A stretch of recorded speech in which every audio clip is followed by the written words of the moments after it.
trabajo y se reboza en él encantada de la vida. Como buena discípula de la señora Ayuso, que es usted, claro que sí. ¿Dónde quedó ayer su imagen de moderada, ese espíritu constructivo? Es usted muy previsible, señora Guardiola. Dijo ayer mismo que no iba a hacer ningún escrutinio de ninguna mujer. Es que, de verdad, ni 24 horas le dura la palabra, ni 24 horas. Me dice que dónde estaba yo cuando el señor Ábalos estaba robando a manos llenas. ¿Dónde estaba usted, señora Guardiola, cuando el señor Monago utilizaba 32 viajes del Senado para irse a Canarias? ¿Dónde estaba usted, señora Guardiola? ¿Sabe qué? Que cuando usted ha sido presidenta del Partido Popular, lo que ha hecho ha sido resarcir al señor Monago de nuevo con un puesto en el Senado. Espero que la política del Senado de viajes sea un poquito más ética que lo era en aquel entonces. ¿Dónde estaba, señora Guardiola, usted cuando el señor M. Rajoy cobraba sueldos en B? Dice usted, nosotros no robamos. No. Es verdad, señora Guardiola, ustedes no roban. Ustedes hurtan, desvalijan, saquean, expolian las arcas públicas. Estos son los casos de corrupción del Partido Popular. Estos.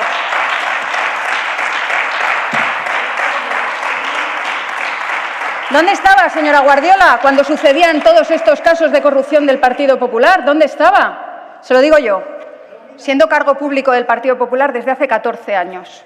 Desde hace 14 años, señora Guardiola. No se atrevan a darnos lecciones de decencia política, no se atrevan. Porque hemos sido investigados hasta en el carnet de identidad. Hemos sido investigados por su policía patriótica. Y como no han encontrado nada, se lo han tenido que inventar. Se han inventado que teníamos una cuenta en Granadinas, el caso Neurona, la financiación. Se han inventado el caso Niñera. Se han inventado decenas y decenas de casos que han quedado en nada. Así que no se atreva a darnos ni una sola lección. Porque nosotros tenemos 0 casos de corrupción, señora Guardiola. 0. Hola. Ahora. Sí, señor presidente, haremos la intervención desde aquí porque tampoco da para más. De hecho, no íbamos a hablar, pero me ha sorprendido mucho su discurso, señor Bermúdez de Castro. Yo le tengo por un buen parlamentario. Usted lleva aquí más años que los escaños. Tiene muchísima experiencia y me ha sorprendido el mal tono. Mal tono. Creo que no hacía falta decir según qué cosas. La iniciativa es buena, se podría debatir, es buena. Pero una vez más ustedes entran en un discurso que es que nos echa para atrás a cualquier persona normal. No voy a entrar en que usted dice aquí que la gente quiere seguir en el poder, no como ustedes, que no quieren seguir, ¿no? Y tampoco voy a decir que aquí se presentan iniciativas por razones políticas, no como ustedes que son mecánicos, panaderos, ustedes no hacen iniciativas políticas, no son políticos y políticas. No voy a entrar ahí porque me parece que de hecho me ha sorprendido que usted lo utilizara. Sí que le voy a preguntar algo, es una pregunta, porque claro, se le escucha y suena bien, ¿no? El Partido Popular quiere acabar con cierto aprovechamiento de la mesa para frenar iniciativas que no le interesan. Y entonces yo he pensado, ¿qué hace el PP cuando tiene mayoría en una mesa? Y he pensado, pues seguramente podemos encontrar ejemplos los últimos 40 años, ¿no? Pero hablemos del Senado. Hablemos hoy del Senado, en la que tienen ustedes mayoría absoluta. Bueno, bien, ¿ustedes qué hacen? Pues bueno, cambiar el reglamento para que las proposiciones de ley pasen de tramitarse en 20 días a 2 meses. A 2 meses. Y usted viene aquí y nos quiere dar lecciones de que esto se haga rápido, que es que la gente quiere posponer las cosas. Miren ustedes si son tramposos, que incluso el Tribunal Constitucional se ha cargado esa reforma del reglamento del Senado. Se la ha cargado. Alguno me pone cara de decir, vaya tela. Sí, se la ha cargado. Es más, hace 2 días la rebaja del IRPF en el salario mínimo interprofesional, ustedes la pasaron de 20 a 28 días, reventándose lo que opina el Tribunal Constitucional. No sé qué opinarán los votantes que cobran el salario mínimo interprofesional y que votan al Partido Popular, que ya me parece que es un poco extraño, pero bueno, seguramente los hay. ¿Qué piensan de eso? Es más, ya para acabar, ¿qué ha pasado con el caso este de espionaje rarísimo, de que alguien entró en los ordenadores de los senadores, que por lo que sea no se habla mucho, que la Fiscalía está investigando? ¿Qué hubiera pasado si hubiera sucedido aquí, con esta mesa? ¿Qué hubiera pasado, señor Bermúdez de Castro? Ay, muchas gracias. ¿A quién se le ha donado todo ese dinero? ¿Dónde está el dinero? ¿Quién lo ha recibido? En fin, todo lo que usted me pueda contar, señor Gutiérrez, como concejal de deporte, pues usted me dice a mí dónde está el dinero que se recaudó para ayudar a las asociaciones o a quien se le ayudara. Quisiéramos saber a quién se le ayudó y si se le ha pagado o no se le ha pagado. Del partido de fútbol he preguntado al responsable, al coordinador del área que nosotros tenemos, y me dice que la recaudación del partido de fútbol fueron de 300 euros, que no se ha llegado a donar, pero que antes que ese dinero pues se utilizó, además le contesto literalmente como se dice aquí. Previamente se donó agua, Benamargós y material para la retirada del agua, y se entregó también, se gastó dinero en lejía. De todas maneras, yo le volveré a contestar cuando ya lo sepa completamente, correctamente. Pero estamos hablando de 300 euros. El pasado viernes pasó algo muy grave en el pleno de este ayuntamiento, y es que desde Andalucía por sí le hemos preguntado al concejal de deporte, al Partido Popular del señor Lupi Áñez, le hemos preguntado qué pasó con el dinero de las entradas pues del partido benéfico que se organizó aquí en este estadio, en el estadio de Vivar Tellez, para recaudar fondos para la DANA, para asociaciones, etcétera, etcétera, ¿no? Fue el partido entre la selección española y la Asociación de Futbolistas del Vélez Club de Fútbol. Pues bien, el señor Manolo Gutiérrez, como concejal de deporte, nos contesta que se había recaudado 300 euros. 300 euros, que eso son 60 personas. 5 euros que valía la entrada, son 60 personas. ¿Podéis imaginar? Eso yo creo que no nos puede coger por tonto a ningún veleño de decir que el estadio de Vivar Tellez ese día había 60 personas, que vino aquí la selección española. De hecho, el señor Manolo Gutiérrez estaba allí, estaba presente. Por tanto, nosotros de aquí nos preguntamos, ¿dónde están esos 10.000 euros aproximadamente? Porque si aquí caben alrededor de 2.000 personas, se colgó el cartel de no a billetes, se vendió absolutamente todo, y entonces tiene que haber alrededor de 10.000 euros aproximadamente, que nos lo aclare. Porque es que desde la Asociación de Veteranos del Vélez Club de Fútbol, la cual yo soy integrante, nosotros vendimos 602 entradas, que son 3.010 euros, que le aportamos a la Concejalía de Deportes para ayudar a recaudar fondos para la ayuda contra la DANA. O sea, que no nos puede decir que ha recaudado 60 entradas, de 60 personas. Por tanto, nosotros desde aquí le exigimos al Partido Popular que nos diga dónde está el dinero, que nos diga dónde está el dinero, porque el cambio del Partido Popular de Lupi Áñez no puede ser organizar un partido de fútbol benéfico, se trae aquí a la selección española y presuntamente se pierden 10.000 euros. No lo podemos permitir. Nosotros ahí vamos a luchar con toda nuestra fuerza, vamos a ir hasta las últimas consecuencias, porque lo que no podemos permitir es que aquí se pierda el dinero público de esta manera. Después criticamos a Pedro Sánchez, criticamos a Coldo y a todo el PSOE, pero aquí presuntamente se han perdido 10.000 euros y nosotros estamos pidiendo aquí que aparezca estos 10.000 euros y que se done a quien se tenía que donar. Y sobre las denuncias del Partido Popular de interferencias del Gobierno en las investigaciones de la UCO, a la vista del terremoto causado en el PSOE por los informes que esta unidad en funciones de policía judicial ha dado a conocer, que ha mostrado obviamente un caso de corrupción deleznable que condenamos con toda contundencia, pues es evidente que las denuncias del Partido Popular no son más que una mentira más de las que nos tienen acostumbrado con el habitual despropósito de deslegitimar la democracia. Y la verdad es que sorprende más tras el acoso del PP a la UDEF y al inspector Morocho. Desde luego no están en condiciones de poder acusar a nadie de acosar a la policía judicial, después del antecedente que tienen ustedes en la materia. Los informes de la UCO se están utilizando con fines políticos desestabilizadores y no precisamente por los agentes investigadores. Mientras se imputa al fiscal general por revelación de secretos y filtración de información, ¿cómo es posible que desde hace meses antes de enviarse los informes de la UCO a la justicia, el señor Feijóo nos fuera relatando en las sesiones de control del Gobierno los contenidos de esos informes, incluso reconociendo en una de esas sesiones que tenía el informe completo? ¿Cómo es posible que los contenidos de los informes policiales hayan circulado con antelación por redes y medios de comunicación?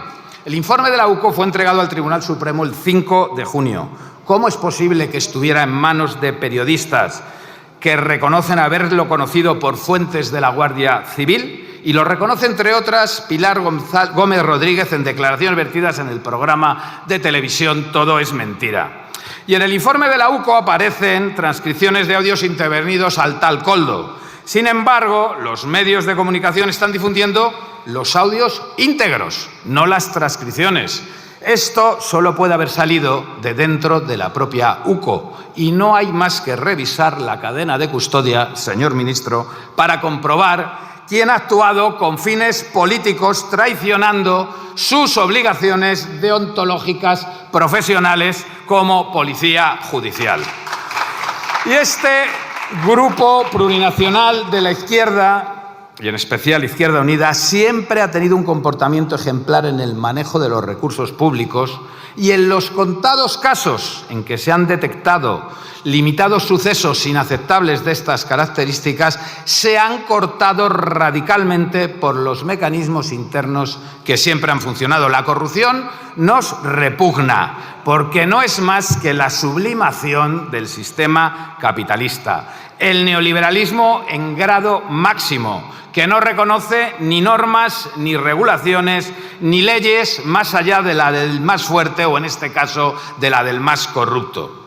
Iniciamos la judicialización de la organización criminal incrustada en el Partido Popular. La iniciamos nosotros, dedicada a dar sobresueldos en B a sus dirigentes y en financiar en B al partido, la conocida como papeles de Bárcenas. Y a partir de ahí vinieron luego los procedimientos Gürtel, Púnica y un listado interminable que afectó a más de 600 dirigentes del Partido Popular y que ha causado ya 3 condenas al Partido Popular. 3 condenas. Una de ellas por responsabilidad civil y 2 por responsables a título lucrativo. Todas ratificadas por el Tribunal Supremo. No están ustedes en condiciones de dar muchas lecciones. Pero en todo caso, no cabe duda de que alguien va dosificando la información de la UCO que se publica siempre en clave política y de forma coordinada con las ofensivas del Partido Popular y Vox para deslegitimar al Gobierno y a la mayoría parlamentaria que lo sustenta. Y es muy grave que el Partido Socialista no haya visto la que se les venía encima. 2 responsables de organización sucesivamente implicados en el mismo escándalo de corrupción. Y es de una gran irresponsabilidad haber permitido que medrara un individuo como el tal Koldo, salido del lumpen que pulula por los bajos fondos y que desde hace años mantiene evidentes vínculos con servicios de información policiales. Koldo, indultado por el Gobierno de Aznar en el 96, tras ser condenado por un delito de lesiones. Koldo, condecorado en 2018 por el Gobierno del Partido Popular con la cruz con distintivo blanco de la Guardia Civil. Quizás en esos tiempos conoció a Manuel Sánchez Corbí, destinado entonces en el cuartel de Inchaurrondo y exjefe de la UCO, ahora jefe de Seguridad Exterior de Acciona, la única empresa de la trama que la UCO no ha creído conveniente registrar, sino que le ha bastado con solicitar que la misma empresa le remita la información que crea conveniente sobre las presuntas comisiones pagadas, que pueden ascender, según la UCO, a más de 600.000 euros. No nos creemos que Koldo tuviera tantos conocimientos técnicos como para haber realizado miles de grabaciones durante tantos años.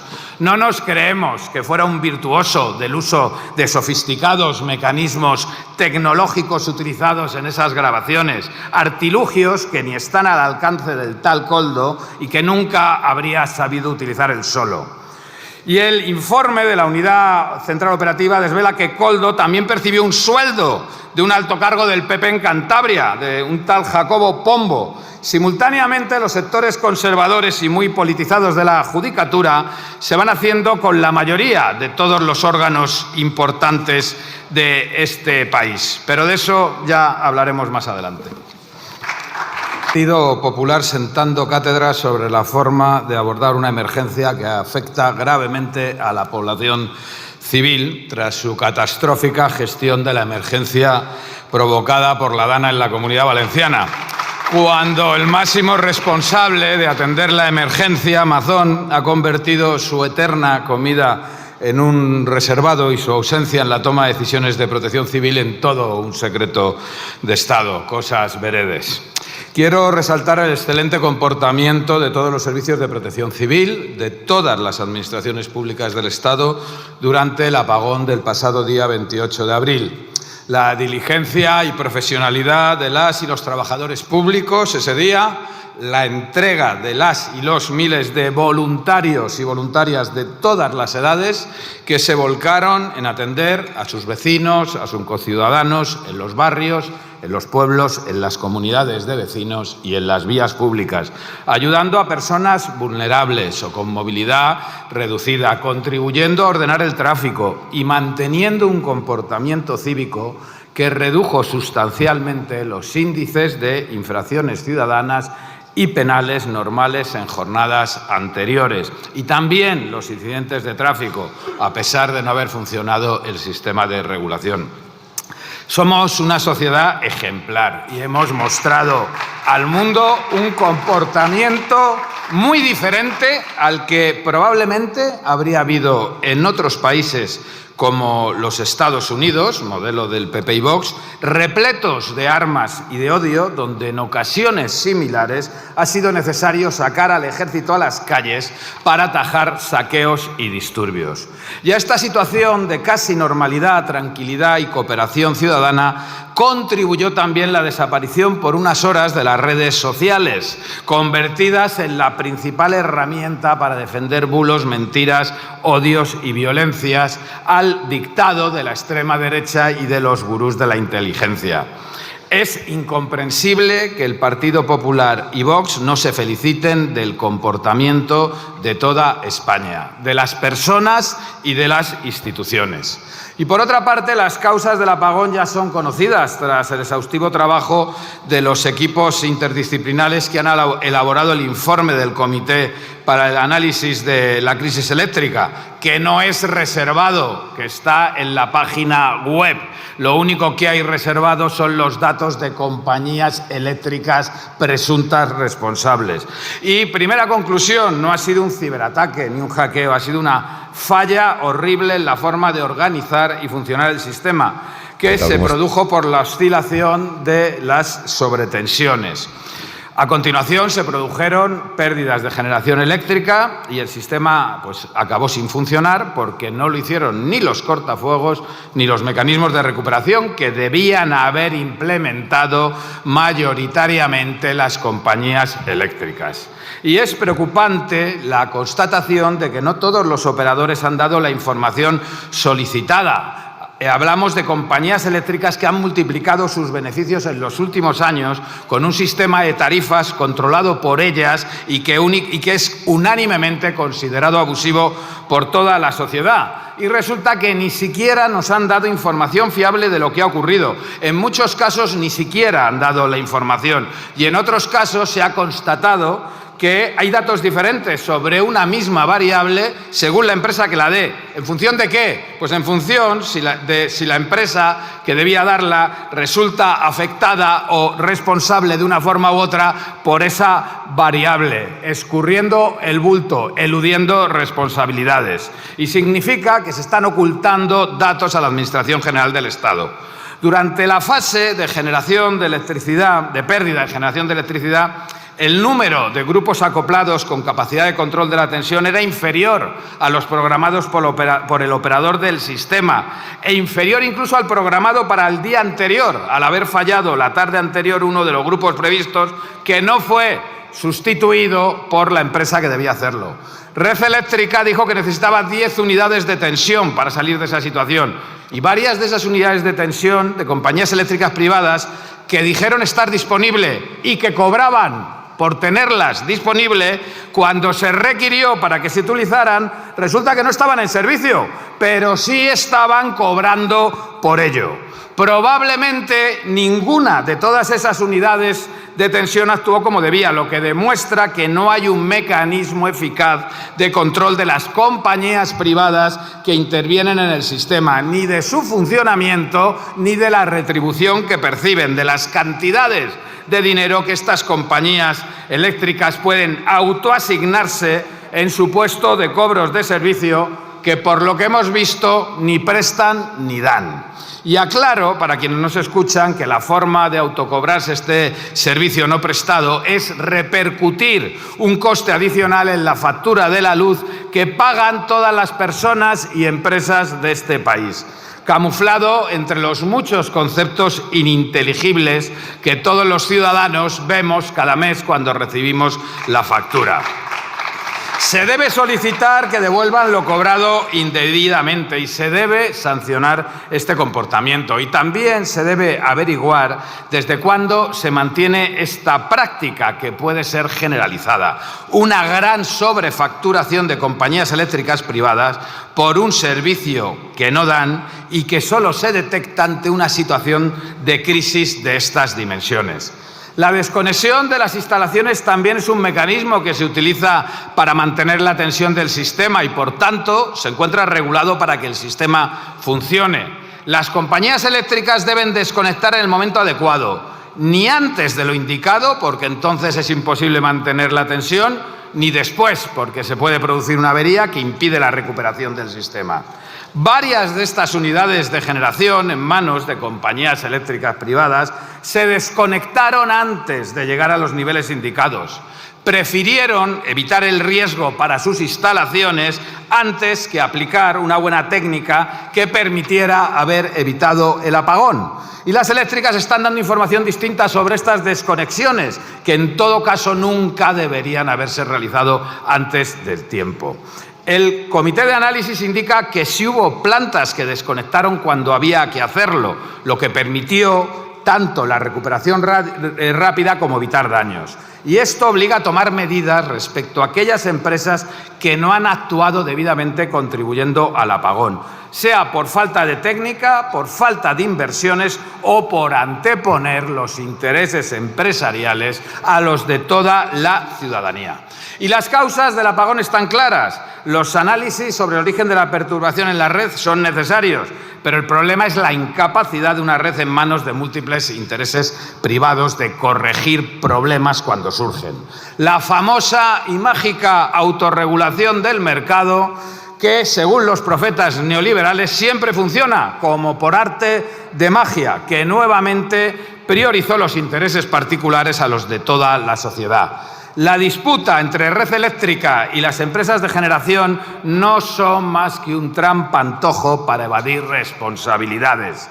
La concepción privada del sistema de generación y distribución eléctrica no garantiza el suministro ni la seguridad en cuanto a estabilidad de la red, en cuanto al acceso al servicio por parte de toda la sociedad y, en especial, para los sectores más populares de nuestro país.